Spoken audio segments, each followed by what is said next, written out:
Hello students, मैं सिमरन स्वागत करती हूँ आप सभी का आशीष तिवारी यूट्यूब चैनल पर।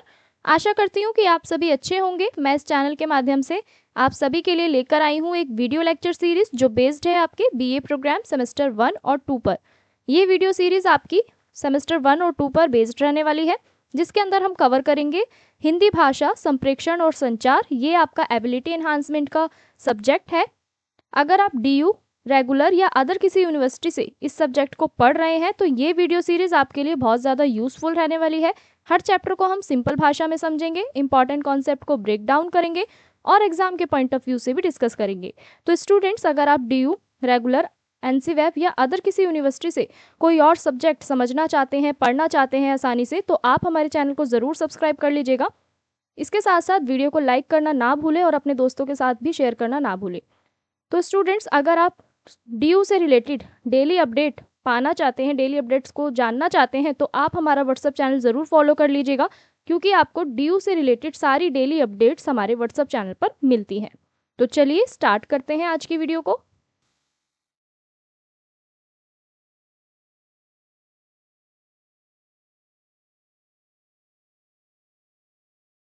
सो स्टूडेंट्स, इस वीडियो के अंदर हम कवर करने वाले हैं यूनिट 1 को। यूनिट 1 जो है हमारी, वो है संप्रेक्षण सामान्य परिचय, यानी संप्रेक्षण का परिचय हम इसमें डिटेल में पढ़ने वाले हैं। जो फर्स्ट पार्ट जो हमारा है वो है, इसमें हम समझेंगे कि संप्रेक्षण की अवधारणा क्या होती है, उसकी प्रक्रिया कैसे होती है। और जो दूसरा पार्ट हमारा है वो है संप्रेक्षण और संचार तथा संप्रेक्षण के विविध आयाम, यानी संप्रेक्षण और संचार में क्या अंतर होता है, ये किस तरीके से एक दूसरे से विपरीत होते हैं। दूसरा कि संप्रेक्षण के विविध आयाम कौन कौन से होते हैं। तो आज की वीडियो जो हमारी रहने वाली है वो हिंदी भाषा संप्रेक्षण पे रहने वाली है। इसमें हम यूनिट 1 को कवर करेंगे। तो चलिए स्टार्ट करते हैं।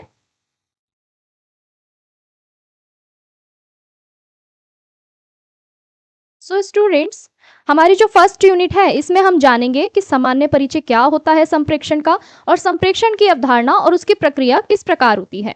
अगर हम इसकी प्रस्तावना की बात करें तो प्रस्तावना क्या कहती है कि मनुष्य एक सामाजिक प्राणी है और समाज में रहने के लिए उसे अन्य लोगों के साथ विचारों का, भावनाओं का और अनुभव और सूचनाओं का आदान प्रदान करना पड़ता है। यह आदान प्रदान जिस प्रक्रिया के माध्यम से होता है उसे हम क्या कहते हैं, संप्रेक्षण कहते हैं। यानी जो मनुष्य है वो सामाजिक प्राणी है, समाज में रहता है मनुष्य, और समाज में रहने के लिए उसके जितने भी विचार होते हैं, भावनाएं होती हैं, अनुभव होते हैं, सूचनाएं होती हैं, उन्हें साझा करने के लिए उसे क्या करना पड़ता है, संप्रेक्षण करना पड़ता है। और इसी प्रक्रिया को, यानी कि जो उसके विचार हैं, सूचनाएं हैं, अनुभव है, उन्हें आदान प्रदान करना पड़ता है, एक्सचेंज करना पड़ता है। ठीक है, तो इसी प्रक्रिया को हम क्या कहते हैं, संप्रेक्षण कहते हैं। संप्रेक्षण मनुष्य जीवन का एक महत्वपूर्ण हिस्सा है। यदि संप्रेक्षण ना हो तो समाज, संगठन, शिक्षा और संबंधों का विकास भी संभव नहीं हो सकता। हम अपने दैनिक जीवन में हर समय किसी न किसी रूप में संप्रेक्षण करते रहते हैं, जैसे बातचीत करना, पत्र लिखना, मोबाइल पर संदेश भेजना, संकेत या हाव भाव से अपनी बात को कहना। यानी हम अपनी डेली लाइफ में, दैनिक जीवन में संप्रेक्षण को किसी न किसी रूप में करते हैं, चाहे हम बातचीत के माध्यम से करें, चाहे पत्र लिखें, या फिर मोबाइल पे कोई भी संदेश भेजना होता है, तो ये भी हमारा क्या है, संप्रेक्षण है। संकेत या हाव भाव से भी अगर हम बात करते हैं अपनी, यानी जो इशारों के माध्यम से जो हम बात करते हैं वो भी हमारा क्या है, ये भी हमारे क्या होते हैं, संप्रेक्षण होते हैं। ठीक है, इस प्रकार संप्रेक्षण केवल भाषा तक सीमित नहीं रहता, बल्कि शब्द, संकेत, चित्र, ध्वनि, हाव भाव सभी इसके क्या होते हैं, माध्यम होते हैं। यानी जो हमारा संप्रेक्षण है, सिर्फ उसमें हम भाषा का उपयोग ही नहीं करते, बल्कि हम शब्दों का उपयोग भी करते हैं, संकेत का उपयोग भी करते हैं, जिसको हम इंग्लिश में सिंबल्स बोलते हैं। ठीक है, चित्रों का भी यूज करते हैं। ठीक है, इमेजेस, और ध्वनि, ध्वनि यानी कि आवाज, हाव भाव यानी कि हमारे रिएक्शन यानी इशारे, ये सब क्या है, ये भी हमारे संप्रेक्षण के माध्यम है। तो अब हम ये जानते हैं कि संप्रेक्षण का अर्थ क्या होता है। अब हम ये डिटेल में पढ़ेंगे। अगर हम संप्रेक्षण के अर्थ की बात करें तो स्टूडेंट्स, संप्रेक्षण शब्द एक सामान्य शब्द है। ठीक है, सामान्य शब्द में अगर हम बात करें संप्रेक्षण के अर्थ की, तो संप्रेक्षण का अर्थ क्या है कि संदेश का आदान प्रदान करना। जैसे आप यहाँ पे इमेज में देख सकते हैं, इमेज में हमने ये दिखाया है कि ये लोग किस तरीके से अपने विचारों का, सूचनाओं का आदान प्रदान एक दूसरे से कर रहे हैं, चाहे वो पत्र के माध्यम से हो, चाहे वो मैसेज के माध्यम से हो, ठीक है, चाहे वो बातचीत के माध्यम से हो। तो जो भी हमारे विचार हैं, सूचनाएं हैं, उन्हें ये किस प्रकार से संदेश के माध्यम से क्या कर रहे हैं, आदान प्रदान कर रहे हैं। जब एक व्यक्ति अपने विचार जानकारी, भावना या संदेश को किसी दूसरे व्यक्ति तक पहुंचाता है और दूसरा व्यक्ति उसे समझ लेता है, तब वह प्रक्रिया हमारी संप्रेषण कहलाती है। अगर हम सरल शब्दों में संप्रेषण की बात करें तो कोई भी व्यक्ति अपने विचारों को, जानकारी को, भावना को या किसी मैसेज यानी संदेश को दूसरे व्यक्ति तक पहुंचा रहा है और दूसरा व्यक्ति उसको समझ के, पढ़ के उसे समझ लेता है, तो वो भी हमारा क्या कहलाता है? संप्रेषण की प्रक्रिया कहलाती है। तो संप्रेषण वह प्रक्रिया है जिसके द्वारा दो या दो से अधिक व्यक्तियों के बीच विचारों, भावनाओं और सूचनाओं का आदान प्रदान होता है। यानी अगर हम इसे सिंपल भाषा में समझे तो हमारा संप्रेषण क्या कहलाएगा कि जिसमें हम दो या दो से अधिक व्यक्तियों के बीच में क्या करते हैं? सूचनाओं का, भावनाओं का, विचारों का आदान प्रदान करते हैं, तो वो हमारा संप्रेषण कहलाता है। अब हम बात करते हैं संप्रेषण के उद्देश्य की। अगर हम संप्रेषण के उद्देश्य की बात करें तो स्टूडेंट्स, संप्रेषण का उद्देश्य केवल जानकारी ही नहीं देना होता, ठीक है। सिर्फ ये हमारे तक जानकारी ही नहीं पहुंचाता, बल्कि ये भी सुनिश्चित करता है कि व्यक्ति उस संदेश को सही ढंग से समझे। सिर्फ जानकारी देना ही नहीं होता, बल्कि इस तरीके से उस जानकारी को प्रस्तुत करना होता है दूसरे व्यक्ति के सामने कि वो उसे सही ढंग से समझ सके, ठीक है जी। अब हम बात करते हैं संप्रेषण की परिभाषाओं की। अगर हम संप्रेषण की परिभाषाओं की बात करें तो विभिन्न विद्वानों ने संप्रेषण की अलग अलग परिभाषाएं दी है, ठीक है। कौन कौन सी है ये भी जान लेते हैं। पहले नंबर पे आती है सामान्य परिभाषा। सामान्य परिभाषा जैसे मैंने अभी आपको बताया कि संप्रेषण वह प्रक्रिया होती है जिसमें व्यक्ति अपने विचारों, भावनाओं को दूसरों तक पहुंचाता है, वो हमारा संप्रेषण कहलाता है। अगर हम सामाजिक दृष्टिकोण से देखें तो सामाजिक दृष्टिकोण की परिभाषा क्या कहती है संप्रेषण की, ये भी जान लेते हैं। अगर हम सामाजिक दृष्टिकोण की बात करें तो संप्रेषण वह माध्यम है जिसके द्वारा समाज के सदस्य आपस में संपर्क करते हैं, ठीक है। सामाजिक दृष्टिकोण क्या कहता है संप्रेषण की परिभाषा में? वो कहता है कि संप्रेषण एक वो माध्यम है जिसके द्वारा समाज के सदस्य आपस में क्या कर रहे हैं? एक दूसरे से संपर्क कर रहे हैं, ठीक है। तो वो हमारा क्या कहलाता है? संप्रेषण कहलाता है। अब हम बात करते हैं व्यवहारिक परिभाषा की। संप्रेषण की व्यवहारिक परिभाषा क्या कहती है कि संप्रेषण वह प्रक्रिया है जिसके माध्यम से संदेश भेजा जाता है, प्राप्त किया जाता है और उसकी प्रतिक्रिया दी जाती है। यानी व्यवहारिक परिभाषा क्या कहती है कि संप्रेषण हमारा वो माध्यम है जिसमें हम संदेश भेजते हैं, फिर उसे जिस व्यक्ति को भेजते हैं वो उसे प्राप्त करता है और फिर उस पर प्रतिक्रिया करता है, यानी कि अपनी फीडबैक देता है। वही हमारा व्यवहारिक परिभाषा जो है संप्रेषण की कहलाती है। इन सभी परिभाषाओं से स्पष्ट होता है कि संप्रेषण का मुख्य उद्देश्य समझ और संपर्क स्थापित करना होता है। यानी ये सारी परिभाषा में क्या बता रही है? संप्रेषण का मुख्य उद्देश्य क्या है कि आप दूसरे व्यक्ति के अंदर समझ को स्थापित कर सकें और उससे संपर्क स्थापित कर सकें। अब हम बात करते हैं संप्रेषण की विशेषताओं की। अगर हम संप्रेषण की विशेषताओं की बात करें तो संप्रेषण की बहुत महत्वपूर्ण विशेषता है जो मैंने यहाँ पे आपको दी हुई है। पहली जो विशेषता है वो है यह एक निरंतर प्रक्रिया है। संप्रेषण लगातार चलता रहता है। मनुष्य दिन प्रतिदिन अपने विचारों और अनुभवों को साझा करता रहता है। यानी जो हमारा संप्रेषण है, जो हमारा कम्युनिकेशन जो है वो हमारा निरंतर प्रक्रिया के रूप में चलता रहता है, यानी लगातार चलता रहता है। दिन प्रतिदिन यानी डेली हम अपने विचारों को साझा करते हैं, अनुभवों को साझा करते हैं। तो संप्रेषण जो है हमारा पहली विशेषता क्या है कि वो एक निरंतर प्रक्रिया है जो लगातार चलती है। दूसरा कि इसमें कम से कम दो व्यक्ति जरूरी होते हैं, यानी संप्रेषण के अंदर दो व्यक्तियों का होना आवश्यक होता है। क्यों होता है? एक व्यक्ति कौन होता है उसमें? संदेश भेजता है, ठीक है। एक व्यक्ति कौन होता है? संप्रेषण तभी संभव हो पाता है जब उसमें एक व्यक्ति क्या करे? संदेश भेजे और दूसरा व्यक्ति क्या करे? उसे प्राप्त करे, तभी हमारा संप्रेषण जो होता है वो संभव होता है। तीसरा जो है संदेश का होना आवश्यक है। संप्रेषण का आधार संदेश होता है। बिना संदेश के संप्रेषण संभव नहीं है। यानी जो संप्रेषण है वो हमारा किससे जुड़ा हुआ है? संदेश से जुड़ा हुआ है। अगर आपके पास जो संदेश है अगर वो नहीं है तो आप फिर कैसे संप्रेषण कर पाओगे, कैसे कम्युनिकेट कर पाओगे, ठीक है। चौथी जो इसकी विशेषता है वो है माध्यम का उपयोग। आप किस माध्यम का उपयोग कर रहे हैं संदेश भेजने के लिए? संदेश भेजने के लिए किसी माध्यम की आवश्यकता होती है। जैसे कौन कौन से ऐसे माध्यम हो सकते हैं जिनके द्वारा हम अपने संदेश भेज सकते हैं? पहला जो होता है सबसे महत्वपूर्ण माध्यम वो होता है हमारा भाषा, ठीक है।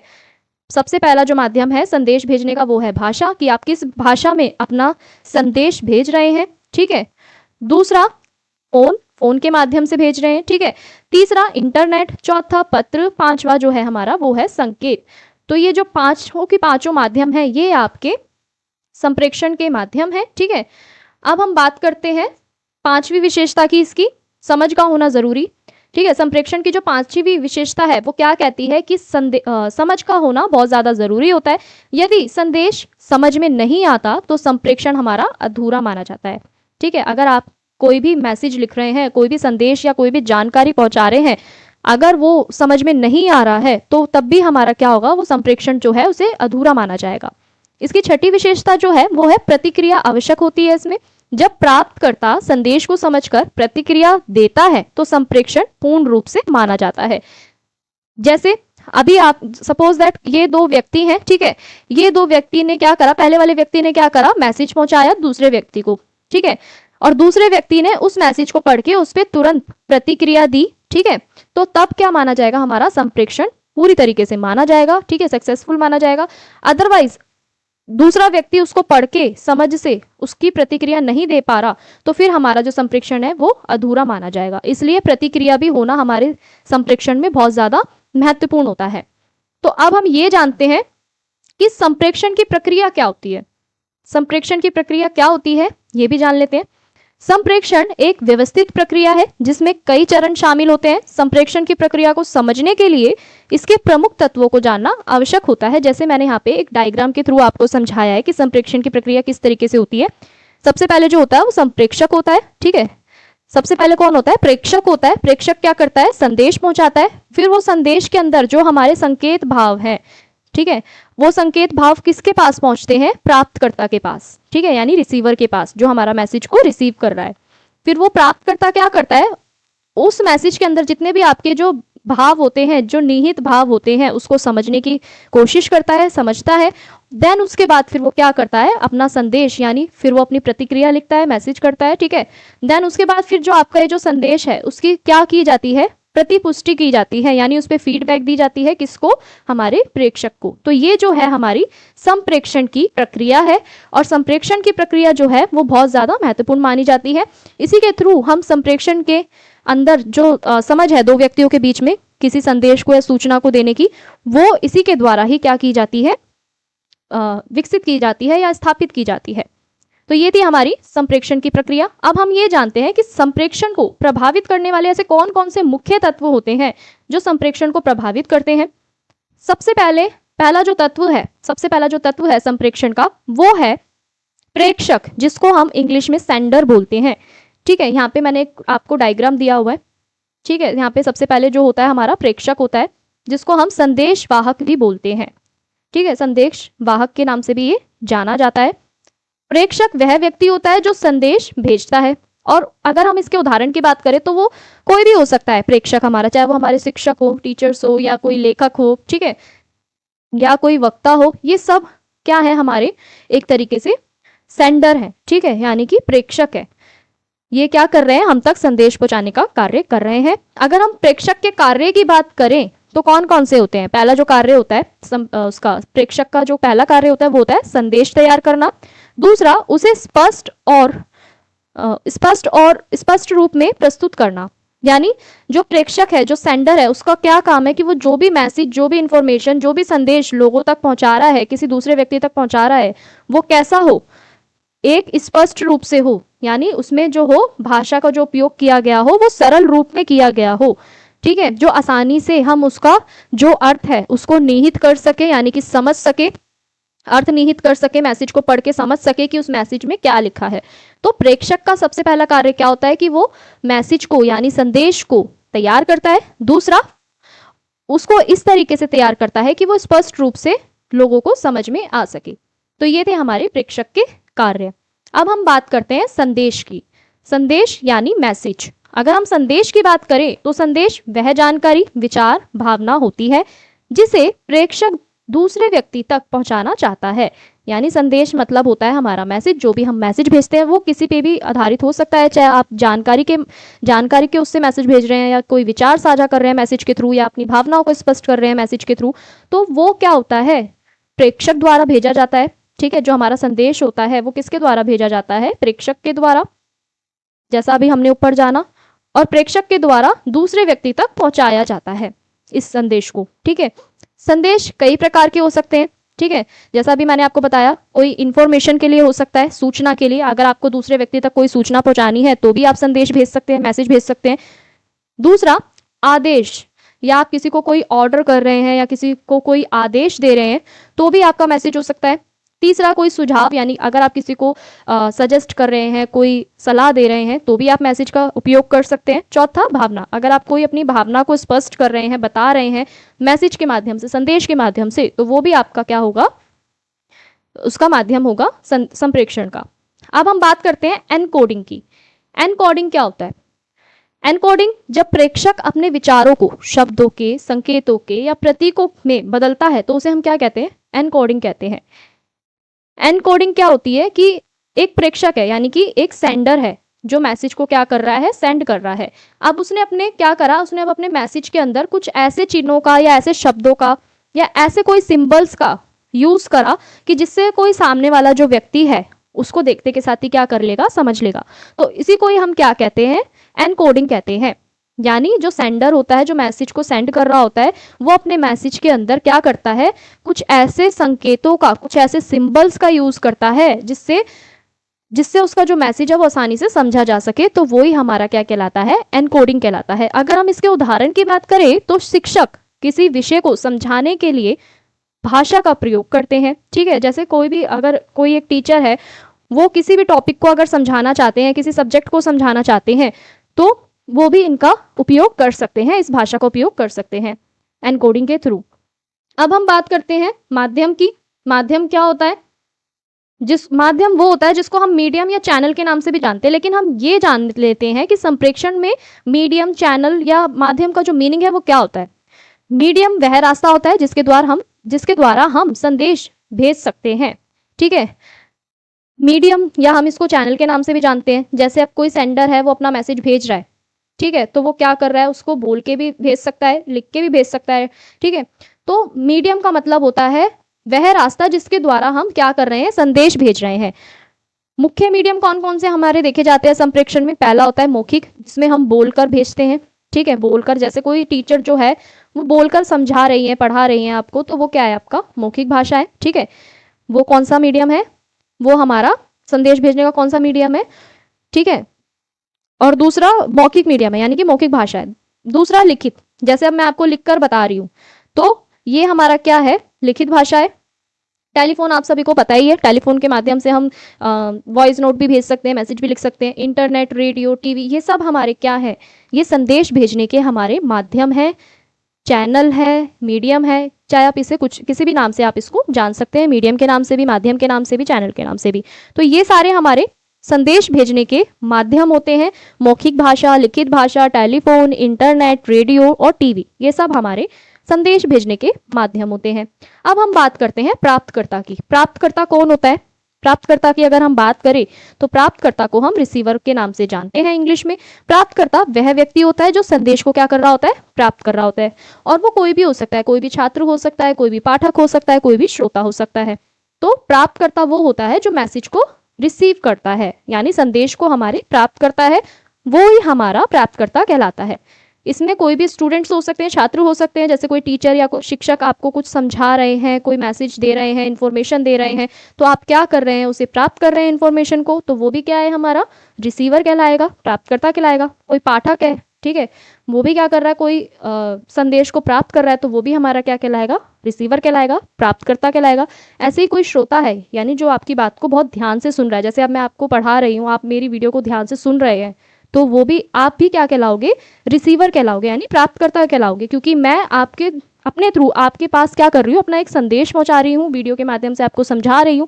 तो मैं क्या हुई, प्रेषक हुई, जो आपको मैसेज सेंड कर रही है, पहुंचाना चाहती है इन्फॉर्मेशन, ठीक है, सेंडर हुई, और आप क्या हुए, रिसीवर हुए, प्राप्तकर्ता हुए। तो श्रोता जो होते हैं ना, जो सुनते हैं ध्यान से किसी भी मैसेज को, संदेश को, तो वो भी हमारे प्राप्तकर्ता ही होते हैं। तो अब हम बात करते हैं डिकोडिंग की। डिकोडिंग क्या होती है? अगर हम डिकोडिंग की बात करें तो प्राप्तकर्ता जब संदेश को समझाने का प्रयास करता है तो उसे हम डिकोडिंग कहते हैं। यानी जो हमारा प्राप्तकर्ता है, प्राप्तकर्ता यानी अभी मैंने आपको बताया रिसीवर, जो हमारा रिसीवर है वो मैसेज को समझने की कोशिश करता है, तो हम उसे क्या कहते हैं, डिकोडिंग कहते हैं। अब हम बात करते हैं प्रतिक्रिया की, जिसको हम फीडबैक के नाम से भी जानते हैं। प्राप्तकर्ता द्वारा दी गई प्रतिक्रिया को हम क्या कहते हैं, फीडबैक कहते हैं। यानी जो भी रिसीवर जो भी मैसेज को वो रिसीव कर रहा है, समझ रहा है, ठीक है, और उस पर अपनी प्रतिक्रिया कर रहा है, फीडबैक कर रहा है, उसी को हम क्या कहते हैं, फीडबैक कहते हैं। यानी प्रतिक्रिया दे रहा है तो उसी को हम फीडबैक कहते हैं। अगर हम इसके उदाहरण की बात करें, छात्र का प्रश्न पूछना, यानी कोई स्टूडेंट है, टीचर उसको पढ़ा रहा है, टीचर क्या हुआ, सेंडर हुआ, ठीक है, रिसीवर कौन हुआ, स्टूडेंट हुआ, ठीक है। अब इन दोनों के बीच का जो संप्रेषण चल रहा है, टीचर क्या कर रहा है, सेंडर क्या कर रहा है, वो इन्फॉर्मेशन पहुंचा रहा है रिसीवर तक, और रिसीवर क्या कर रहा है, उसको समझने का प्रयास कर रहा है, देन उसके बाद उसकी फीडबैक दे रहा है। अब जैसे कोई स्टूडेंट है, वो किस तरीके से फीडबैक देगा, टीचर ने कोई लेक्चर समझाया, कोई टॉपिक समझाया, उसके बाद अगर कोई स्टूडेंट उनसे प्रश्न पूछ रहा है तो वो क्या हुई, उसकी प्रतिक्रिया हुई। सेकंड एग्जाम्पल जो इसका वो है श्रोता का उत्तर देना, यानी जो सुनने वाला जो है उसका क्या करना, उत्तर देना भी हमारा एक तरीके का इसका उदाहरण है प्रतिक्रिया का। फीडबैक से पता चलता है कि संदेश को सही तरीके से समझा गया है या नहीं। यानी हमारे संप्रेषण में फीडबैक का होना बहुत ज़्यादा महत्वपूर्ण होता है, क्योंकि इसी से हमें पता चलता है जो हमने संदेश भेजा है उसे सही तरीके से समझा गया है या नहीं गया है। तो बढ़ते हैं अब हमारे नेक्स्ट टॉपिक पर, जो है हमारा संप्रेषण और संचार में क्या अंतर होता है। संप्रेषण हमने अभी जाना कि संप्रेषण क्या होता है, जिसमें हम अपनी भावनाओं का आदान प्रदान करते हैं, ठीक है।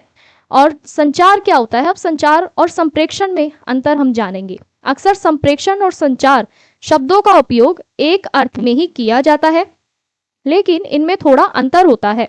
अगर हम संप्रेषण की बात करें, संप्रेषण हमारा क्या कहता है कि विचारों और भावनाओं का आदान प्रदान करना हमारा क्या होता है, संप्रेषण होता है, ठीक है जी। और दूसरा, समझ पर जोर देता है हमारा संप्रेषण। तीसरा कि ये दो तरफा प्रक्रिया होती है, ठीक है, इसमें दो व्यक्तियों का होना बहुत ज्यादा जरूरी होता है, आपका सेंडर और रिसीवर, यानी प्रेषक और प्राप्तकर्ता दोनों ही इसमें महत्वपूर्ण भूमिका निभाते हैं। विदाउट प्रेषक और प्राप्तकर्ता यानी सेंडर और रिसीवर के बिना हमारा जो संप्रेषण है वो अधूरा माना जाता है। प्रतिक्रिया महत्वपूर्ण होती है, जैसे मैंने अभी आपको ऊपर समझाया कि हमारी जो फीडबैक होती है वो बहुत ज्यादा जरूरी होती है, ठीक है, किसी भी संप्रेषण में उसमें, ठीक है। अब हम बात करते हैं संचार की। संचार क्या करता है, सूचनाओं का प्रसारण करता है, यानी सूचना को प्रसारित करता है, हमारे तक पहुंचाता है, संदेश भेजने पे ये जोर देता है, और कभी कभी ये क्या होता है, एक तरफा भी होता है, और इसमें प्रतिक्रिया की हमें आवश्यकता नहीं होती। क्यों नहीं होती, क्योंकि ये क्या कर रहा है, सिर्फ हम तक संदेश को भेज रहा है, सूचना को पहुंचा रहा है। तो ये था संप्रेषण और संचार में क्या अंतर होता है। अब हम जानते हैं संप्रेषण के प्रकार कौन कौन से होते हैं। अगर हम संप्रेषण के प्रकारों की बात करें तो संप्रेषण को कई आधारों पर वर्गीकृत किया जा सकता है। जैसे पहला है हमारा मौखिक संप्रेषण, जैसा आप यहाँ पे इस इमेज के माध्यम से समझ रहे होंगे। मौखिक संप्रेषण क्या होता है कि जब कोई व्यक्ति बोलकर अपने विचारों को व्यक्त करता है तो उसे हम क्या कहते हैं, संप्रेषण कहते हैं। जैसे अब यहाँ पे आप इस इमेज में देख रहे हैं कि ये जो व्यक्ति है वो अपने विचारों को व्यक्त कर रहा है बोलकर, ठीक है, और बाकी के जो ये लोग हैं वो क्या कर रहे हैं, उसे सुन रहे हैं, समझ रहे हैं। तो ये हमारा कौन सा भाग हुआ, कौन सा प्रकार हुआ संप्रेषण का, मौखिक संप्रेषण हुआ, ठीक है। अगर हम इसके उदाहरण की बात करें तो बातचीत भी क्या है, हमारा मौखिक संप्रेषण का उदाहरण है, जिसमें हम बोलकर अपने विचारों को व्यक्त करते हैं। अगर और उदाहरण की बात करें तो इसमें आपका भाषण आ सकता है, ठीक है, लेक्चर आ सकता है। तीसरा चर्चा आ सकती है, डिस्कशन आ सकता है। चौथा साक्षात्कार, ठीक है, यानी कि साक्षात्कार यानी कोई भी आपका इंटरव्यू भी आ सकता है इसके अंदर, ठीक है। अब हम बात करते हैं इसके लाभ। मौखिक संप्रेषण के लाभ क्या होते हैं। पहला जो लाभ होता है, इसमें हमें प्रक्रिया तुरंत मिलती है, ठीक है, प्रतिक्रिया इसमें हमें तुरंत मिलती है, फीडबैक तुरंत मिलती है, इसे समझना आसान होता है और ये संवाद के लिए बहुत ज्यादा एक प्रभावी रूप इसमें बनाता है। अब हम इसकी सीमाओं की बात करते हैं कि मौखिक संप्रेषण की जो सीमाएं हैं वो कौन कौन सी होती हैं। अगर हम सीमाओं की बात करें तो इसमें हमारे पास कोई भी लिखित रिकॉर्ड नहीं रहता है, ठीक है, कभी कभी गलत समझ भी हो सकती है। यानी मौखिक संप्रेषण संवाद को प्रभावी तो बनाता है, लेकिन इसके अंदर कोई भी हमें रिटन फॉर्म इसमें हमें नहीं मिलती है, ठीक है, कोई भी लिखित रूप से हमें कोई भी जानकारी इसमें नहीं मिलती है, कोई भी हमारा रिकॉर्ड नहीं होता है, लिखा नहीं होता है, जो भी हम बोलते हैं उसे कहीं पे भी लिखकर नोट डाउन नहीं किया जाता। तो ये एक इसकी सीमा है, या हम कह सकते हैं एक कमी है, ठीक है। दूसरा कि कभी-कभी इसमें क्या होता है, जो व्यक्ति अपना मौखिक संप्रेषण का उपयोग करता है और जो आसपास के जो लोग होते हैं, जो श्रोता होते हैं, वो क्या करते हैं, कभी-कभी मौखिक संप्रेषण से गलत समझ जो होती है श्रोताओं के बीच में, वो भी हमें देखने को मिलती है। तो मौखिक संप्रेषण के जहां हमें लाभ है, वहां उसकी कमियां भी हैं, सीमाएं भी हैं। तो अब हम बात करते हैं संप्रेषण के दूसरे माध्यम की, जो है हमारा लिखित संप्रेषण। अगर हम लिखित संप्रेषण की बात करें तो जब संदेश लिखकर भेजा जाता है तो उसे हम क्या कहते हैं, लिखित संप्रेषण कहते हैं। जैसे आप यहाँ पे इमेज में देख रहे हैं कि ये एक स्टूडेंट है, वो किस तरीके से लेटर को लिख रहा है। तो ये सब हमारा क्या है, ये इसका एक उदाहरण है। ठीक है, पत्र लिख के वो क्या कर रहा है, दिखा रहा है। कौन से प्रकार को दिखा रहा है, संप्रेषण के लिखित संप्रेषण को वो दिखा रहा है, जिसमें हम लिखकर किसी को कोई भी पत्र भेज सकते हैं, कोई मैसेज हो सकता है, तो वो हमारा लिखित संप्रेषण कहलाता है। कोई भी ईमेल हो सकता है, रिपोर्ट हो सकती है, ठीक है, समाचार पत्र हो सकते हैं। तो ये सारे हमारे जो होते हैं वो हमारे लिखित संप्रेषण होते हैं, जिनमें हमारे पास एक लिखित रिकॉर्ड होता है, यानी जिसको हम लिख सकते हैं, लिखकर बताते हैं, लिखकर दूसरों तक साझा करते हैं अपनी जानकारी को, सूचनाओं को। वो हमारा लिखित संप्रेषण कहलाता है। अब हम बात करते हैं इसके लाभ की। लिखित संप्रेषण का पहला लाभ होता है कि वो स्थायी रिकॉर्ड रहता है, यानी कि कभी भी आप इसको चेंज नहीं कर सकते। मौखिक संप्रेषण में क्या था, उसमें हमारा कोई रिकॉर्ड नहीं था, ठीक है, लेकिन जो हमारा लिखित संप्रेषण है, इसमें क्या है, एक स्थायी रिकॉर्ड रहता है कि आप उसको मतलब हटा नहीं सकते स्थायी रिकॉर्ड से, यानी कि वो फिक्स ही रहेगा। जो आपने इन्फॉर्मेशन लिख के दी है वो फिक्स ही रहेगी, आप उसे चेंज नहीं कर सकते। दूसरा, औपचारिक कार्यों में उपयोगी होता है। हमारा जो जितना भी लिखित संप्रेषण जो है, सबसे महत्वपूर्ण भूमिका किसमें निभाता है, औपचारिक कार्यों में, यानी कि जितने भी हमारे ऑफिशियल वर्क होते हैं, ये उसमें ज्यादा इंपॉर्टेंट रोल अपना निभाता है। तीसरा, इसमें स्पष्टता बहुत रहती है, यानी क्लैरिटी बहुत ज्यादा इसमें रहती है। इसके अंदर आपको चाहे आप कोई ईमेल लिख रहे हैं या कोई रिपोर्ट लिख रहे हैं या कोई समाचार लिख रहे हैं या कोई लेटर लिख रहे हैं, तो इसके अंदर आपको क्या मिलती है, देखने को बहुत ज़्यादा क्लैरिटी देखने को मिलती है। अगर हम इसकी सीमाओं की बात करें तो इसकी सीमाएं क्या कहती हैं, मौखिक संप्रेषण में हमें तुरंत प्रतिक्रिया मिल रही थी, लेकिन इसमें प्रतिक्रिया मिलने में हमें समय लग सकता है। दूसरा, लिखने में इसे अधिक टाइम लग सकता है। तो ये हमारी क्या है, इसकी सीमाएं हैं। अब हम बात करते हैं अमौखिक संप्रेषण की, कि अमौखिक संप्रेषण क्या होता है। अगर हम अमौखिक संप्रेषण की बात करें, जब बिना शब्दों के, संकेतों के और हाव भाव के माध्यम से संदेश दिया जाता है, तो उसे अमौखिक संप्रेषण कहते हैं। जैसे आप इस इमेज के माध्यम से समझ ही रहे हैं, अमौखिक मतलब जिसमें हम बोलते नहीं हैं, इशारों का या संकेतों का या फिर हम कह सकते हैं हाव भाव का उपयोग करते हैं। जैसे आप इसमें देख रहे हैं, ये लड़की किस तरीके से अपने संकेतों के माध्यम से किस तरीके से संप्रेषण को व्यक्त कर रही है, ठीक है। और इसके उदाहरण की अगर हम बात करें, उदाहरण में जैसे हमें इसमें दिख रहे हैं, इसके चेहरे के भाव दिख रहे हैं, ठीक है, तो ये क्या है, हमारा मौखिक संप्रेषण के उदाहरण है, ठीक है, जिसको हम समझ सकते हैं। इसके अंदर हम अपने हाथों के संकेत के माध्यम से, आंखों के संपर्क के माध्यम से, ठीक है, इशारों के माध्यम से, शरीर की मुद्रा के माध्यम से हम इसको समझ सकते हैं, व्यक्त कर सकते हैं। और अमौखिक संप्रेषण भावनाओं को व्यक्त करने में बहुत ज्यादा क्या माना जाता है, प्रभावी माना जाता है। तो ये था हमारा अमौखिक संप्रेषण। आई होप आपको समझ में आ गया होगा। बढ़ते हैं नेक्स्ट संप्रेषण की ओर, जो है हमारा दृश्य संप्रेषण। अगर हम दृश्य संप्रेषण की बात करें तो जब चित्र, चार्ट, ग्राफ या वीडियो के माध्यम से संदेश दिया जाता है तो उसे दृश्य संप्रेषण कहते हैं। फॉर एग्जाम्पल, मैंने यहाँ पे एक इमेज ली हुई है, यानी ये इमेज क्या दिखा रही है, जब भी आप किसी भी चीज को देखते हैं, चाहे वो आपका कोई इमेज हो, कोई, ठीक है, कोई चित्र हो या कोई भी वीडियो हो या कुछ भी हो, अगर आप उसे देख रहे हैं, समझ रहे हैं, ठीक है, अनुभव कर रहे हैं, तो वो हमारा क्या होगा, दृश्य संप्रेषण होगा, जिसमें आप देख रहे हैं। अगर हम इसके उदाहरण की बात करें तो इसमें कोई भी दृश्य माध्यम हो सकता है हमारा, जैसे कोई पोस्टर हो गया, चार्ट हो गया, कोई स्लाइड होगी, जैसे जिसको हम पीपीटी के नाम से जानते हैं, ठीक है, प्रेजेंटेशन हो गई। चौथा, इंफोग्राफिक्स, ठीक है, इंफोग्राफिक्स भी हमारी क्या आती है, इसमें दृश्य संप्रेषण में आती है। दृश्य संप्रेषण जो होता है ना, वो सबसे ज्यादा आपका शिक्षा में और मीडिया में यूज किया जाता है, ठीक है, आपने देखा होगा शिक्षा के अंदर इसका सबसे ज्यादा उपयोग किया जाता है, दृश्य माध्यम का, अलग अलग पोस्टर के माध्यम से, चार्ट के थ्रू, ठीक है, स्लाइड्स के थ्रू। जैसे अब मैं जो आपको जिस नोट से पढ़ा रही हूँ, ये भी आपका क्या है, एक दृश्य माध्यम है, ठीक है, जिसको आप देख रहे हैं, समझ रहे हैं। और मीडिया में भी इसका बहुत ज्यादा उपयोग किया जाता है, ठीक है, समाचारों को हमारे तक पहुंचाने के लिए दृश्य माध्यम का बहुत ज्यादा, दृश्य संप्रेषण का भी उपयोग किया जाता है। अब हम बात करते हैं ARC त्रिकोण मॉडल की, ये कौन सा होता है, ठीक है, संचार का ये कौन सा मॉडल है, किसने इसको प्रसारित किया था, किसने दिया था, ये जान लेते हैं। अगर हम ARC त्रिकोण मॉडल की बात करें तो ये हमें किसने दिया था, हबर्ड ने दिया था, ठीक है, हबर्ड ने दिया था इसे। और ये क्या था, हमारा एक संचार का मॉडल था, ठीक है, संचार को प्रसारित करने का। इसमें इन्होंने एक ट्रायंगुलर फॉर्म में यानी कि एक त्रिकोण के रूप में दिखाया था कि संप्रेषण हम किस तरीके से करते हैं। पहला जो होता है इसमें ए इन्होंने किस चीज को इन्होंने एक्सप्लेन करा, ए से एफिनिटी को। एफिनिटी का मतलब होता है कि हमारा लगाव या सहानुभूति, ठीक है। दूसरा रियलिटी यानी वास्तविकता, ठीक है, वास्तविकता को भी इन्होंने बताया है, सत्यता को भी बताया है। तीसरा कम्युनिकेशन यानी संचार। तो इन्होंने हार्वर्ड ने हमारा संचार का एक त्रिकोण वो दिया है, मॉडल दिया है, जिसमें आपको पता चलता है कि ये आपका कम्युनिकेशन है, आप कितना उसे लगाव उसमें है, आपके कम्युनिकेशन में कितनी रियलिटी है, ये इसको बताता है। इन तीनों का संतुलन ही मानव संबंधों को मजबूत बनाता है। यदि लगाव और वास्तविकता आपके संचार में मौजूद हो तो संचार सहज और प्रभावी हो जाता है।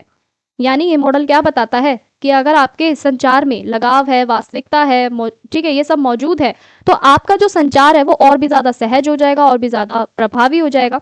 यह त्रिकोण बताता है कि संचार केवल शब्दों का ही आदान प्रदान नहीं होता, बल्कि भावनात्मक रूप से भी जुड़ा होता है। यानी जो हार्वर्ड का जो हमारा संचार का जो त्रिकोण इन्होंने पेश करा है, जो ट्रायंगल फॉर्म में कम्युनिकेशन इन्होंने बताया है, वो क्या बता रहा है कि संचार में आप सिर्फ शब्दों का ही उपयोग नहीं कर रहे हैं, शब्दों को ही आदान प्रदान नहीं कर रहे हैं, बल्कि आप उनकी भावनाओं को, उनके इमोशंस को भी, जो होता है संचार हमारा इमोशंस को भी जोड़ता है, भावनाओं को भी जोड़ता है, ठीक है, और वास्तविकता को भी ये क्या करता है, दर्शाता है, वास्तविकता को भी, और भावनात्मक रूप से भी ये जुड़ा होता है।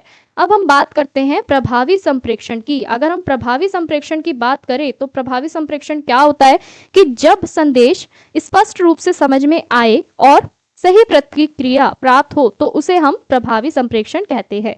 यानी आपने कोई मैसेज भेजा, ठीक है, मैंने उसको पढ़ा, स्पष्ट रूप से मुझे एक ही बारी में उसे समझ में आ गया पढ़ के कि आप क्या कहना चाहते हैं, तो उसको समझ में आने के बाद मैंने उस पर आपको एक सही प्रतिक्रिया दी, तो वो हमारा क्या कहलाएगा, प्रभावी संप्रेषण कहलाएगा। यानी कोई भी सेंडर है, ठीक है, वो क्या कर रहा है, मैसेज को भेज रहा है, इन्फॉर्मेशन को भेज रहा है, और वो रिसीवर क्या कर रहा है, उसे पढ़ रहा है, रीड कर रहा है, और जो मैसेज के अंदर आपकी जो क्लियरिटी है, जो स्पष्टता है, स्पष्टता होना बहुत जरूरी है।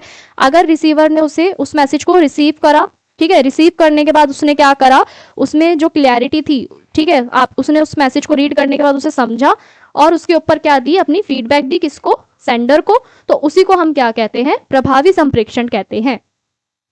तो ये था हमारा प्रभावी संप्रेषण। अब हम बात करते हैं प्रभावी संप्रेषण के लिए ऐसे कौन कौन से तत्व हैं जो बहुत ज्यादा जरूरी होते हैं। अगर हम प्रभावी संप्रेषण की बात करें तो इसमें हमारी भाषा एकदम स्पष्ट होनी चाहिए, सही माध्यम होना चाहिए, ध्यानपूर्वक हमें सुनना चाहिए, और चौथा उचित प्रतिक्रिया। यानी आप जिस भी भाषा का उपयोग कर रहे हैं वो एकदम क्लियर हो, ठीक है, उसमें क्लियरिटी हो। दूसरा सही माध्यम जैसे मैंने आपको बताया अभी ऊपर कि टेलीफोन माध्यम है या आप मौखिक रूप से उपयोग कर रहे हैं संप्रेषण के लिए, तो ये सारे हमारे क्या होते हैं, माध्यम होते हैं। किस माध्यम का आप उपयोग कर रहे हैं, चाहे वो आपका टीवी हो या इंटरनेट हो या टेलीफोन हो, ठीक है, तो आप किस तरीके से आप किस माध्यम का उपयोग कर रहे हैं, तो ये क्या होता है, संप्रेषण का एक आवश्यक तत्व है ये सारे, ठीक है। स्पष्ट भाषा होनी चाहिए, सही माध्यम होना चाहिए, ध्यानपूर्वक सुनना चाहिए, और उचित प्रक्रिया ही हमारा क्या करती है, ये सारे तत्व मिलकर क्या करते हैं, एक प्रभावी संप्रेषण को बनाते हैं। अब हम बात करते हैं संप्रेषण में बाधाएं। संप्रेषण में बाधाएं क्या होती हैं और वो किस तरीके से संप्रेषण को रोकती हैं, ये भी समझ लेते हैं। कभी कभी संप्रेषण सही तरीके से नहीं हो पाता, इसके कई कारण हो सकते हैं। क्यों नहीं हो पाता हमारा संप्रेषण सही तरीके से, हम कम्युनिकेशन क्यों नहीं कर पाते, क्योंकि उसके पीछे कई ऐसे कारण होते हैं। वो कौन कौन से होते हैं ये जान लेते हैं, कौन कौन सी ऐसी बाधाएं होती हैं। पहला जो होता है वो होता है हमारा भाषा संबंधी बाधाएं। अगर हम भाषा संबंधी बाधाओं की बात करें तो यदि भाषा समझ में नहीं आती तो संदेश सही नहीं से समझ में आता, ठीक है। यानी भाषा, अगर आप कोई भी मैसेज लिख रहे हैं किसी रिसीवर को, ठीक है, कोई भी सेंडर है वो मैसेज लिख रहा है रिसीवर को, और उसने अपनी मैसेज के अंदर जो एक मुश्किल भाषा का उपयोग करा है या कठिन भाषा का उपयोग करा है, तो रिसीवर को क्या होगा, उस मैसेज को पढ़ते टाइम, प्राप्त करते टाइम, समझते टाइम कठिनाइयां आती हैं, ठीक है। तो ये हमारी क्या है, संप्रेषण की एक बाधा का ये रूप है। यानी आप जो भी संप्रेषण कर रहे हैं, जो भी संदेश भेज रहे हैं, आप उस संदेश के अंदर स्पष्ट रूप से भाषा का उपयोग करते हैं तो आपका संप्रेषण जो होगा वो सफल होगा। अगर आप उसमें भाषा को स्पष्टता से नहीं रख रहे हैं, क्लैरिटी से नहीं रख रहे हैं, तो भी क्या होगा कि आपका संदेश वो रिसीवर को, प्राप्तकर्ता को समझ में नहीं आ सकता और ये आपका संप्रेषण में एक तरीके से बाधा डालता है। ठीक है। दूसरा है मानसिक बाधाएं। कौन कौन सी होती है? यदि व्यक्ति तनाव या चिंता में हो तो वह संदेश को नहीं समझ पाता, ये भी हमारी क्या है, संप्रेषण की एक बाधा है। तीसरा तकनीकी बाधाएं, यानी फोन या इंटरनेट की समस्या के कारण भी संप्रेषण में बाधा आती है। यानी कई बार ऐसा होता है कि नेटवर्क की वजह से, नेटवर्क इशू की वजह से या इंटरनेट की वजह से, तकनीकी खराबी की वजह से भी कई बार हम क्या करते हैं, हमारे संप्रेषण में बाधा आती है। अगर हम कोई मैसेज भेजते हैं, कोई इन्फॉर्मेशन भेजते हैं, तो उससे भी हमारे संप्रेषण में बाधाएं उत्पन्न होती हैं। चौथा है सांस्कृतिक बाधाएं। अगर हम सांस्कृतिक बाधाओं की बात करें तो विभिन्न संस्कृतियों के कारण भी संदेश की व्याख्या अलग अलग हो सकती है। यानी अलग अलग संस्कृतियों के माध्यम से उनकी व्याख्या भी क्या होगी, अलग अलग रूप से हमें देखने को मिलती है। अब हम बात करते हैं संप्रेषण का महत्व क्या होता है। संप्रेषण के महत्व की अगर बात करें तो संप्रेषण व्यक्ति और समाज दोनों के लिए ही बहुत ज्यादा जरूरी होता है। यानी अब हम ये जानेंगे कि कम्युनिकेशन की जो इम्पोर्टेंस है, यानी संप्रेषण का जो महत्व है वो क्यों जरूरी होता है किसी भी व्यक्ति के लिए और समाज के लिए। तो सबसे पहला जो हमारा जो महत्व है वो है सामाजिक संबंधों के लिए। सामाजिक संबंधों के लिए कैसे? कि संप्रेषण से लोगों के बीच में एक समझ और एक विश्वास बढ़ता है। दूसरा, शिक्षा के क्षेत्र में शिक्षक और छात्र के बीच ज्ञान का क्या होता है, आदान प्रदान होता है। यानी इंफॉर्मेशन को वो एक्सचेंज करते हैं, ज्ञान को एक्सचेंज करते हैं, नॉलेज एक दूसरे तक पहुंचाते हैं। तो संप्रेषण के माध्यम से ही होता है ये सब। ठीक है। शिक्षा के क्षेत्र में भी ये बहुत ज्यादा महत्वपूर्ण होता है हमारा संप्रेषण। तीसरा जो है वो है संगठन और प्रशासन। संगठन और प्रशासन में भी इसकी जो भूमिका है वो बहुत ज्यादा महत्वपूर्ण है संप्रेषण की। वो किस तरीके से है कि किसी भी संस्था की सफलता के लिए क्या होता है, एक प्रभावी संप्रेषण का होना बहुत ज्यादा जरूरी होता है। चौथा जो है वो है व्यक्तिगत विकास के लिए। अगर हम व्यक्तिगत विकास की बात करें तो अच्छा संप्रेषण व्यक्ति के व्यक्तित्व को विकसित करता है। पांचवा, समाज के विकास में संप्रेषण के माध्यम से विचारों को और ज्ञानों का क्या होता है, हमारा ज्ञान का प्रसार होता है, लोगों तक पहुंचाया जाता है, ज्ञान, अपने विचार पहुंचाए जाते हैं, जिससे समाज का भी विकास होता है। तो ये थे हमारे संप्रेषण के महत्व, संप्रेषण का महत्व क्या होता है समाज में और व्यक्तिगत रूप से। अब हम जानते हैं संप्रेषण के मॉडल। संप्रेषण के मॉडल कौन कौन से होते हैं और इन्हें किस तरीके से बनाया गया है। अगर हम प्रस्तावना की बात करें संप्रेषण के मॉडल की, तो संप्रेषण के मॉडल वे सैद्धांतिक ढांचे होते हैं जिनके माध्यम से यह समझाया जाता है कि संप्रेषण की प्रक्रिया कैसी होती है, संदेश कैसे भेजा जाता है, कैसे प्राप्त किया जाता है और उनमें कौन कौन से तत्व शामिल होते हैं। संप्रेषण मॉडल की प्रक्रिया को सरल, व्यवस्थित और समझने योग्य के रूप में प्रस्तुत करते हैं। यानी इसकी प्रस्तावना क्या कहती है कि संप्रेषण के मॉडल क्या होते हैं, सैद्धांतिक ढांचे होते हैं, यानी कि थ्योरेटिकल फ्रेमवर्कर्स होते हैं हमारे, जिसमें हम जो भी जिनके माध्यम से हमें यह समझाया जाता है कि संप्रेषण की प्रक्रिया एक्चुअल में होती कैसे है, कम्युनिकेशन हम किस तरीके से करते हैं, किस तरीके से हम कम्युनिकेट करते हैं, यानी संदेश कैसे भेजा जाता है, कैसे प्राप्त होता है और उनमें कौन कौन से ऐसे तत्व होते हैं। तो ये सब क्या होते हैं, हमारे संप्रेषण को मिलकर व्यवस्थित और सरल और समझने योग्य ये बनाते हैं। अब जानते हैं कि ऐसे कौन कौन से प्रमुख मॉडल हैं जिनको हम इस चैप्टर के अंदर, इस यूनिट के अंदर हम समझने वाले हैं।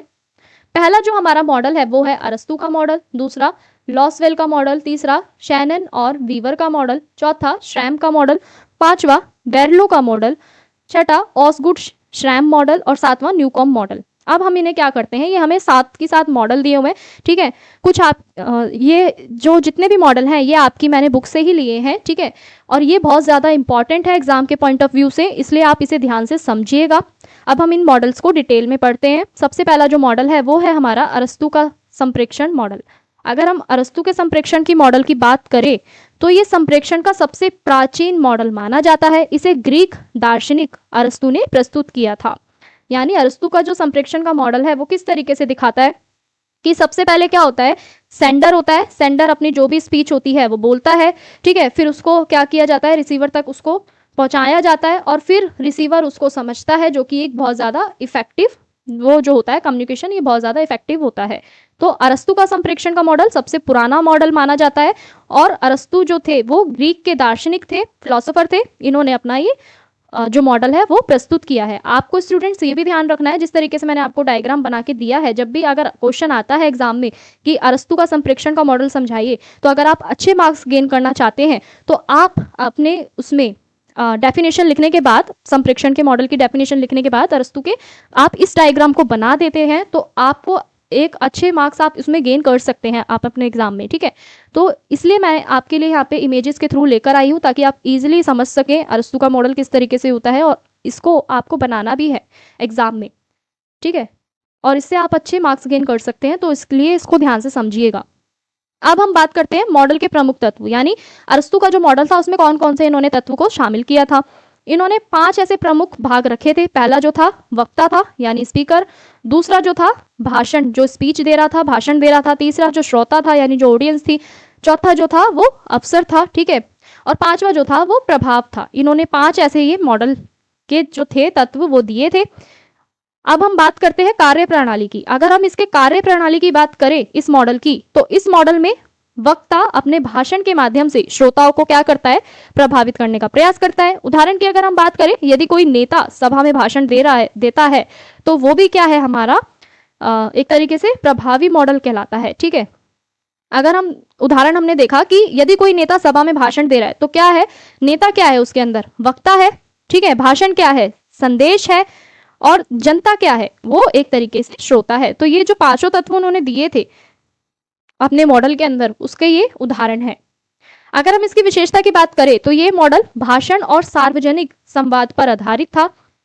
इसमें प्रभाव पर अधिक जोर दिया गया था। यानी इस मॉडल की विशेषता क्या थी, ये ज्यादातर भाषण और सार्वजनिक संवाद, यानी जो सामाजिक रूप से जो संवाद है लोगों के बीच में जो हो रहा है, ये उस पर आधारित था। और इसमें इसके प्रभाव पे ज्यादा जोर दिया गया था। अगर हम इसकी सीमाओं की बात करें तो इसकी सीमाएं कौन कौन सी थी, इसमें फीडबैक का उल्लेख नहीं था, यानी इसके अंदर किसी भी तरीके की कोई फीडबैक को नहीं रखा गया था, नहीं शामिल किया गया था। दूसरा, ये मॉडल जो था वो एक तरफा संप्रेक्षण को दर्शा रहा था, यानी कि जैसे अभी मैंने उदाहरण से समझाया, एक नेता क्या कर रहा है, अपनी सभा में भाषण दे रहा है, तो उसका जो भाषण देना है जनता क्या कर रही है, उसको सुन रही है, ठीक है। श्रोता जो है वो सुन रहे हैं, लेकिन उसमें सुनते के साथ ही भाषण की प्रतिक्रिया जो थी, वो प्रतिक्रिया जो है वो मतलब एकदम से वो नहीं दे पा रहे हैं। तो ये भी क्या है, इसकी कमी है। यानी ये एक तरफा संप्रेक्षण को समझा रहा है, इसमें प्रतिक्रिया नहीं है, सिर्फ श्रोतागण क्या कर रहे हैं, उस भाषण को सुन रहे हैं। अब हम बात करते हैं लेसवेल का संप्रेक्षण का मॉडल। अगर हम बात करें लेसवेल के संप्रेक्षण के मॉडल की, तो ये मॉडल जो है वो 1948 में विकसित किया गया था। इस मॉडल का जो सूत्र था, यानी जो इसका फॉर्मूला था, वो बेस्ड था किस पे, who says what in which channel to whom with what effect. यानी ये जो मैंने आपको यहाँ पे एक उससे समझाया हुआ है डायग्राम से, कि जो लॉसवेल का जो संप्रेक्षण का मॉडल था, इसमें ये था कि जो कम्युनिकेटर है वो कौन है, जो मैसेज है वो क्या कहा है उसमें, और जो मीडियम है, यानी जो आप मैसेज पहुंचा रहे हैं वो किस माध्यम से पहुंचा रहे हैं। चौथा, कि रिसीवर कौन है, ठीक है, ये मैसेज आप किसको रिसीव कर रहे हैं, कौन प्राप्त करता है।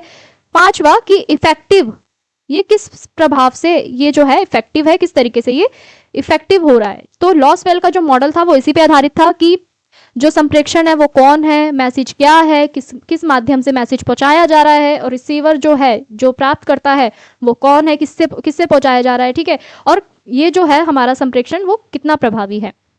अब हम बात करते हैं इसके तत्वों की। अगर हम लॉसवेल के मॉडल के तत्वों की बात करें तो पहला तत्व उसमें क्या था, हु, यानी कि कौन।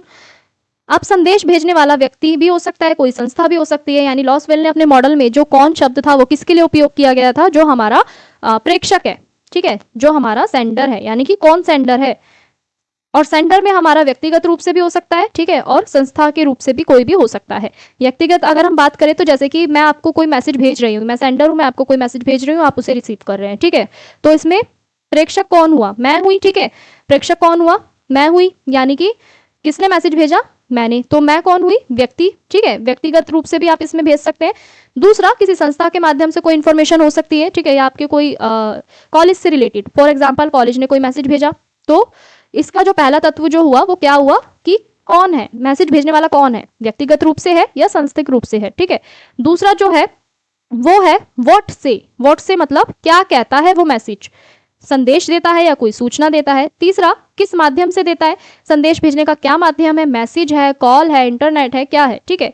चौथा किससे, संदेश प्राप्त करने वाला व्यक्ति किसे भेज रहा है संदेश, ठीक है।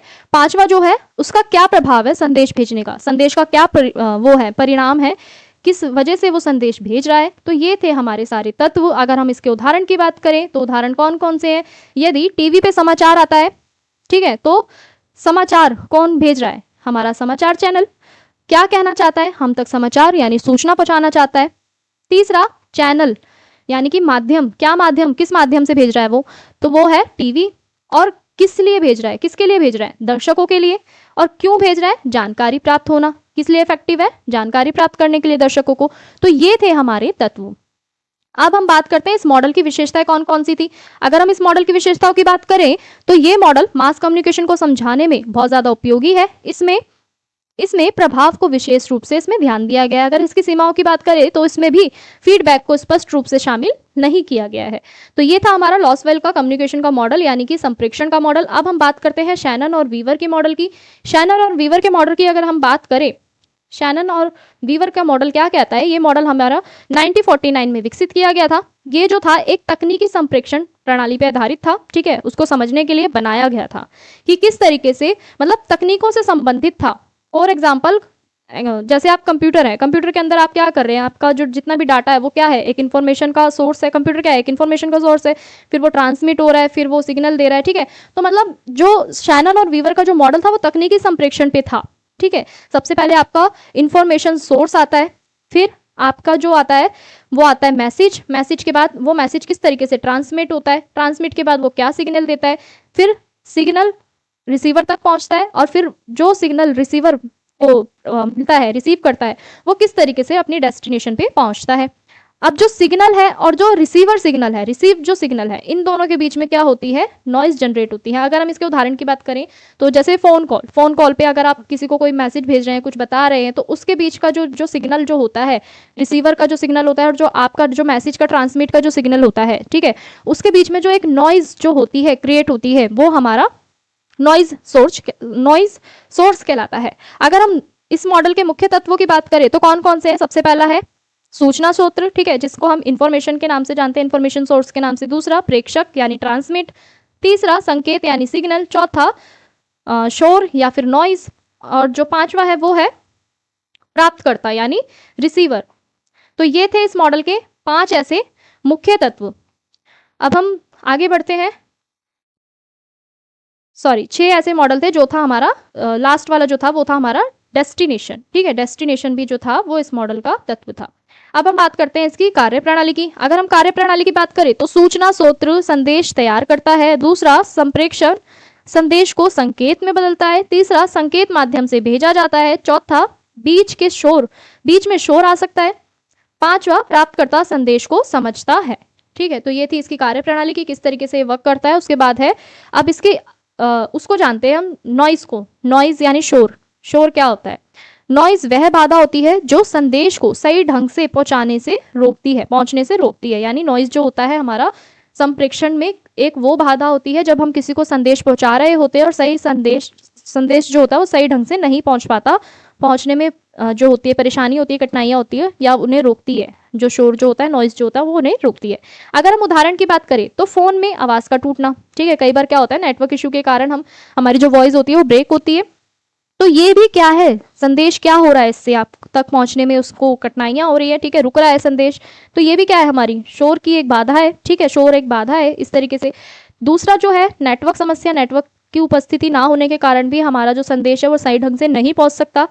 तीसरा शोरगुल वाला वातावरण, यानी अगर आप ऐसी जगह पर हैं जहाँ पे बहुत ज्यादा शोर शराबा है तो वो भी आपका जो संदेश है, जो आपका मैसेज है संप्रेषण में, वो भी क्या होगा, फिर वो बाधा वो उसको एक तरीके से दर्शाएगा, ठीक है। तो अब इसकी विशेषताओं को जान लेते हैं, विशेषताएं कौन कौन सी है। अगर हम इसकी विशेषताओं की बात करें तो इस मॉडल की पहली जो विशेषता है, इस मॉडल ने पहली बार नॉइज यानी जो हमारी बाधा थी उसकी अवधारणा को इसने व्यक्त करा था कि संप्रेषण में कोई बाधा नाम की भी यानी शोर नाम की भी कोई चीज जो होती है वो संप्रेषण को रोकती है, इसी मॉडल ने सबसे पहले बताया था। दूसरा, तकनीकी संचार को समझने में भी इसने अपना योगदान दिया था। तो ये थी इसकी विशेषता है। अब सीमाओं को जान लेते हैं। ये जो मॉडल था, यह मॉडल मुख्य रूप से एक तरफा संप्रेषण को दर्शाता है, ये इसकी सबसे बड़ी सीमा थी। अब हम बात करते हैं हमारे 5वें मॉडल की, जो था श्रैम का मॉडल। श्रैम का मॉडल जो था, यह मॉडल संप्रेषण के क्षेत्र में बहुत ज्यादा महत्वपूर्ण माना जाता है। अगर हम श्रैम के मॉडल की बात करें तो इनका जो मुख्य रूप से इनका जो विचार था वो किस पे था? श्रैम के अनुसार संप्रेषण एक दो तरफा प्रक्रिया है जिसमें प्रेषक और प्राप्तकर्ता दोनों ही क्या रहते हैं? सक्रिय रहते हैं। इनका ऐसा मुख्य विचार था। यानी जो संप्रेषण, जैसे आप यहाँ पे एग्जाम्पल के थ्रू देख सकते हैं कि श्रैम का ऐसा मानना था कि जो संप्रेषण है वो दो तरफा प्रक्रिया होती है। ठीक है, ये दो तरफा प्रक्रिया होती है, एनकोडर डिकोडर। ठीक है, इस तरीके से मैसेज जो होता है हमारा इंटरप्रेट होता है और किस तरीके से उसको हम डिकोड करते हैं। अब हम बात करते हैं इस मॉडल के मुख्य तत्वों की कि कौन कौन से ऐसे इसके मुख्य तत्व जो है जो इसको प्रभावित करते हैं। पहला जो है वो होता है प्रेषक, दूसरा संदेश, तीसरा माध्यम, चौथा प्राप्तकर्ता और पांचवा फीडबैक। यानी इन्होंने ये 5 तत्वों को दर्शाया है। ठीक है, कि प्रेषक होता है, प्रेषक फिर संदेश भेजता है, किस माध्यम से संदेश भेजता है, फिर ये होता है इसके अंदर। ठीक है, फिर माध्यम होता है, फिर माध्यम से ही संदेश भेजा जाता है प्राप्तकर्ता को, फिर प्राप्तकर्ता क्या करता है? फीडबैक देता है।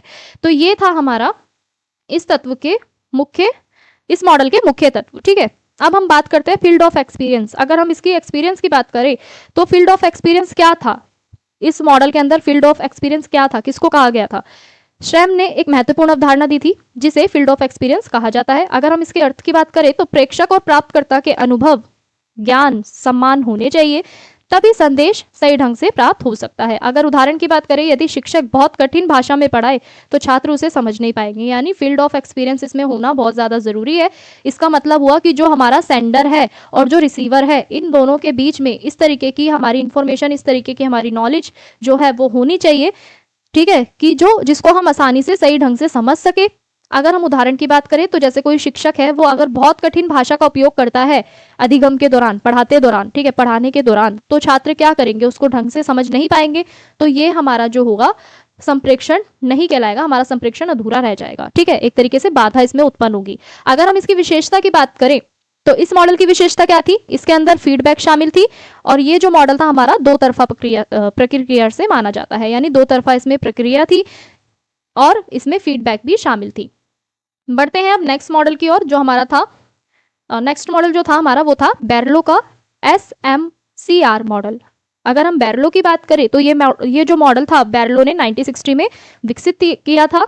और जो इसमें SMCR का जो मीनिंग था वो था, S का मीनिंग सोर्स, ठीक है, जिसको हम सेंडर के नाम से भी जानते हैं। दूसरा था मैसेज, तीसरा था चैनल और चौथा जो था हमारा रिसीवर था। ये चारों जो थे हमारे इसके अंदर इन्होंने बताया था कि जो हमारा सेंडर होता है वो किस तरीके से एक तरीके से इंफॉर्मेशन का सोर्स होता है और किस तरीके से हमारा जो मैसेज है वो पहुंचाया जाता है और किस चैनल से पहुंचाया जाता है, किस माध्यम से पहुंचाया जाता है और रिसीवर को वो किस तरीके से प्राप्त होता है। तो बैरलो का जो SMCR मॉडल था वो ये बताता है। अब हम बात करते हैं इसके अलग अलग तत्वों को डीप में समझते हैं। जैसे पहला इन्होंने दिया सोत्र यानी सोर्स। सोर्स क्या कहता है? सोर्स को इन्होंने बोला है जो संदेश भेज रहा है व्यक्ति वो हमारा क्या कहलाएगा? सोर्स कहलाएगा। इसकी विशेषताएं क्या होती है? संचार कौशल उत्पन्न करना, ज्ञान देना, सामाजिक प्रणाली बताना और संस्कृति को बढ़ावा देना। तो जो हमारा सेंडर जो होता है वो हमारा संदेश भेजने वाला व्यक्ति होता है जिसको बैरलो के मॉडल में सोर्स का नाम दिया गया है। ठीक है, उसके बाद बात करते हैं मैसेज की यानी संदेश की। अगर हम बैरलो के मॉडल के अनुसार देखें तो संदेश के जो मुख्य तत्व होते हैं वो हमारा सामग्री पे भी आधारित हो सकता है, संरचना पे आधारित हो सकता है, भाषा पे आधारित हो सकता है और कोड पे आधारित हो सकता है। अब हम बात करते हैं माध्यम की यानी कि चैनल की। अब जो बैरलो का जो मॉडल था उसमें इन्होंने चैनल यानी माध्यम, इसमें इन्होंने ये बताया है कि जो संदेश जो है वो किस माध्यम से भेजा जा रहा है, संदेश भेजने का माध्यम क्या है। अगर हम उदाहरण की बात करें बैरलो के मॉडल में जो संदेश भेजने का जो माध्यम है वो किस तरीके से है, तो वो कोई भी हो सकता है, चाहे वो सुनकर, देखकर, छूकर, सूंघकर या स्वाद लेकर। ये सारे जो है ये इन्होंने हमें उसके वो बताए हैं कि हम किस तरीके से किस किस चैनल से हम संदेश को प्राप्त कर सकते हैं और भेज सकते हैं। अब हम बात करते हैं बैरलो के अनुसार रिसीवर। रिसीवर कौन होता है? संदेश प्राप्त करने वाला व्यक्ति बैरलो के अनुसार रिसीवर होता है। इसकी भी वही विशेषताएं होती हैं जो स्रोत की होती है।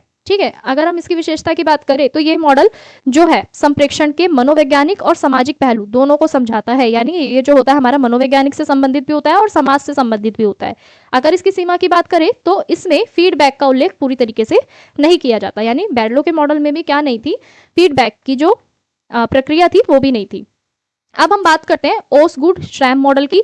ओसगुड श्रैम मॉडल जो था वो क्या था, यहाँ पे आपको एक इमेज दी हुई है, इमेज के माध्यम से आप समझ सकते हैं तो वो क्या था ये भी जान लेते हैं। अगर हम ओसगुड के श्रैम के मॉडल की बात करें तो ये मॉडल संप्रेक्षण को चक्र यानी सर्कुलर प्रोसेस में ये बताता है, सर्कुलर प्रोसेस में इन्होंने व्यक्त करा है इस मॉडल के अंदर संप्रेक्षण के चक्र को। ठीक है, इसका जो मुख्य विचार था इस मॉडल का वो था कि प्रेक्षक और प्राप्तकर्ता की भूमिका जो रहती है वो बदलती रहती है।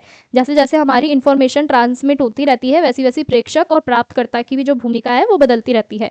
एक व्यक्ति क्या कर रहा है, संदेश भेजता है, दूसरा व्यक्ति उस पर प्रतिक्रिया देता है और फिर वही व्यक्ति क्या बन जाता है, प्रेक्षक बन जाता है। ठीक है, अगर हम इसके उदाहरण की बात करें तो ओसगुड के मॉडल के उदाहरण की बात करें तो जैसे दो मित्र जो हैं, दो फ्रेंड्स जो है वो आपस में बात कर रहे हैं, तो ये क्या है, मतलब वो क्या कर रहे हैं, मैसेज भी भेज रहे हैं, यानी सर्कुलर जो वो है प्रोसेस कम्युनिकेशन का, संप्रेक्षण का वो चल रहा है। यानी ये सेंडर है, एक मित्र क्या है, सेंडर बना हुआ है, दूसरा मित्र क्या है, वो रिसीवर बना हुआ है।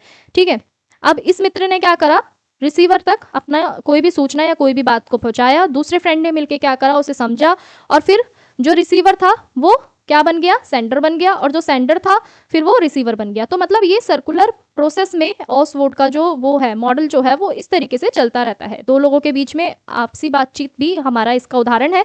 अगर हम इसकी विशेषता की बात करें इस मॉडल की तो ये मॉडल जो होता है वो दो तरफा होता है और निरंतर संप्रेक्षण को ये दर्शाता है। अब हम बात करते हैं न्यूकॉम्ब मॉडल की। न्यूकॉम्ब मॉडल जो है वो मॉडल जो होता है वो हमारा सामाजिक संबंधों पर आधारित होता है। ठीक है, जैसा आप यहाँ पे इमेज में देख पा रहे हैं। अगर हम इसके उदाहरण की बात करें तो इसका उदाहरण क्या कहता है, अगर हम इसके तत्व की बात करें तो इसमें तत्व कौन कौन से होते हैं, मुख्य तत्व। पहला जो होता है फॉर एग्जाम्पल व्यक्ति ए, जैसे आपको यहाँ पे इसमें दिखाया हुआ है, कोई जो सेंडर जो है वो क्या कर रहा है, मैसेज को भेज रहा है। ठीक है, और जो बी है इसमें वो हमारा क्या है, रिसीवर है। ठीक है, तो इसके अंदर जो तत्व होते हैं, मुख्य तत्व, वो कैसे होते हैं कि कोई भी एक टॉपिक है, ठीक है, कोई भी, जैसे आप इसमें इमेज में देख पा रहे हैं, इसमें कोई एक टॉपिक दिया हुआ है और सेंडर और जो रिसीवर है वो दोनों इसी टॉपिक पे क्या कर रहे हैं, डिस्कशन कर रहे हैं, कम्युनिकेट कर रहे हैं, तो वो हमारा न्यूकॉम्ब का मॉडल कहलाता है। इसमें इनके मुख्य तत्व होते हैं। अब हम बात करते हैं इसके उदाहरण की। अगर हम इसके उदाहरण की बात करें तो दो मित्र किसी फिल्म को पसंद करते हैं तो उनके बीच संप्रेक्षण अच्छा रहता है। ठीक है, यानी अब दो लोग हैं, ठीक है, ये दो लोग हैं, अब वो दो लोग क्या कर रहे हैं कि आपस में, उसको एक मूवी पसंद आई, ठीक है, और दूसरे को भी सेम वही मूवी पसंद आई, तो ये दोनों आपस में क्या कर रहे हैं, उस मूवी को लेकर, उसी टॉपिक को लेकर आपस में कम्युनिकेट कर रहे हैं, बातचीत कर रहे हैं, कम्युनिकेशन कर रहे हैं, संप्रेक्षण कर रहे हैं। तो इनके बीच में क्या होगा, एक अच्छा संप्रेक्षण होगा, क्योंकि दोनों ही उस टॉपिक से अवगत हैं, दोनों को ही उस टॉपिक के बारे में पता है। तो ये हमारा क्या है, न्यूकॉम्ब का जो मॉडल है उसका एक बहुत अच्छा उदाहरण है। ठीक है, अगर हम इसके विशेषताओं की बात करें, न्यूकॉम्ब के मॉडल की विशेषताओं की अगर हम बात करें तो विशेषताएं कौन कौन सी है, ये जो मॉडल है वो हमारा सामाजिक संबंधों और संतुलन को समझाता है। अब हम बात करते हैं इसके निष्कर्ष की। अगर हम इसके निष्कर्ष की बात करें, ऑल ओवर जो जितनी भी हमारी ये यूनिट है इसकी अगर हम निष्कर्ष की बात करें, जितने भी हमने इसमें चैप्टर डिस्कस करे, ठीक है, वो कौन को उसका निष्कर्ष क्या कहता है पूरी यूनिट का, कि संप्रेक्षण मानव जीवन का एक अत्यंत महत्वपूर्ण अंग है। इसके माध्यम से व्यक्ति अपने विचारों, भावनाओं और अनुभवों को दूसरों तक पहुंचाता है। प्रभावी संप्रेक्षण के बिना शिक्षा, समाज, संगठन और व्यक्तिगत जीवन का विकास संभव नहीं है। इसलिए प्रत्येक व्यक्ति को संप्रेक्षण की प्रक्रिया, प्रकार और महत्व को समझना आवश्यक होता है। यानी निष्कर्ष क्या कहता है कि संप्रेक्षण जो है वो मानव जीवन में बहुत ज्यादा हमारा एक महत्वपूर्ण भूमिका निभाता है, और इसके माध्यम से व्यक्ति क्या करते हैं, अपने विचारों को, सूचनाओं को, ठीक है, जानकारी को एक दूसरे तक पहुंचाते हैं। और साथ ही साथ जो संप्रेक्षण जो है वो हमारा, प्रभावी संप्रेक्षण जो है वो हमारा अगर नहीं होगा तो उसके बिना हमारा विकास नहीं हो सकता। क्यों नहीं हो सकता, क्योंकि जो प्रभावी संप्रेक्षण है वो हमारा शिक्षा में, समाज में, संगठन में, ठीक है, व्यक्तिगत जीवन में बहुत एक अच्छी मतलब महत्वपूर्ण भूमिका निभाता है, जिससे व्यक्तिगत विकास भी होता है, सामाजिक विकास भी होता है, ठीक है, और शिक्षा के जगत में भी विकास होता है। तो इसलिए प्रत्येक व्यक्ति को संप्रेषण की प्रक्रिया को समझना बहुत ज़्यादा ज़रूरी होता है कि कम्युनिकेशन किस तरीके से होता है, किस तरीके से वो वर्क करता है, उसकी इंपॉर्टेंस क्या होती है, क्या महत्व होता है हमारे जीवन के अंदर। तो इसी तरीके से संप्रेषण को हमने आज समझा, उसकी प्रक्रिया को समझा, उसके प्रकार समझे, उसका महत्व समझा और साथ ही साथ उसके मॉडल भी समझे। तो ये थी आपकी फर्स्ट यूनिट, जिसके इंपॉर्टेंट टॉपिक्स मैंने आपको शॉर्ट में एक्सप्लेन कर दिए हैं। अगर किसी स्टूडेंट्स को ये नोट्स चाहिए होंगे तो आप हमारे टेलीग्राम चैनल को ज्वाइन कर लीजिएगा, वहाँ आपको ये नोट्स मिल जाएंगे। एंड अगर किसी भी स्टूडेंट्स को कोई डाउट है, कोई क्वारी है, तो आप हमें कमेंट सेक्शन में कमेंट कर सकते हैं। आप हमारा इंस्टाग्राम भी फॉलो कर सकते हैं, ठीक है, आप वहाँ पे भी हमें डीएम करके डायरेक्ट पूछ सकते हैं कोई भी डाउट। और डेली अपडेट्स के लिए आप सभी हमारा व्हाट्सअप चैनल ज़रूर ज्वाइन करिएगा। अगर आपको ये लेक्चर यूजफुल लगा तो वीडियो को लाइक करें, चैनल को सब्सक्राइब करें और अगले यूनिट के लिए आप लोग तैयार रहिएगा। तो मिलते हैं नेक्स्ट यूनिट में, तब तक के लिए आप सभी का बहुत बहुत धन्यवाद। Thanks for watching.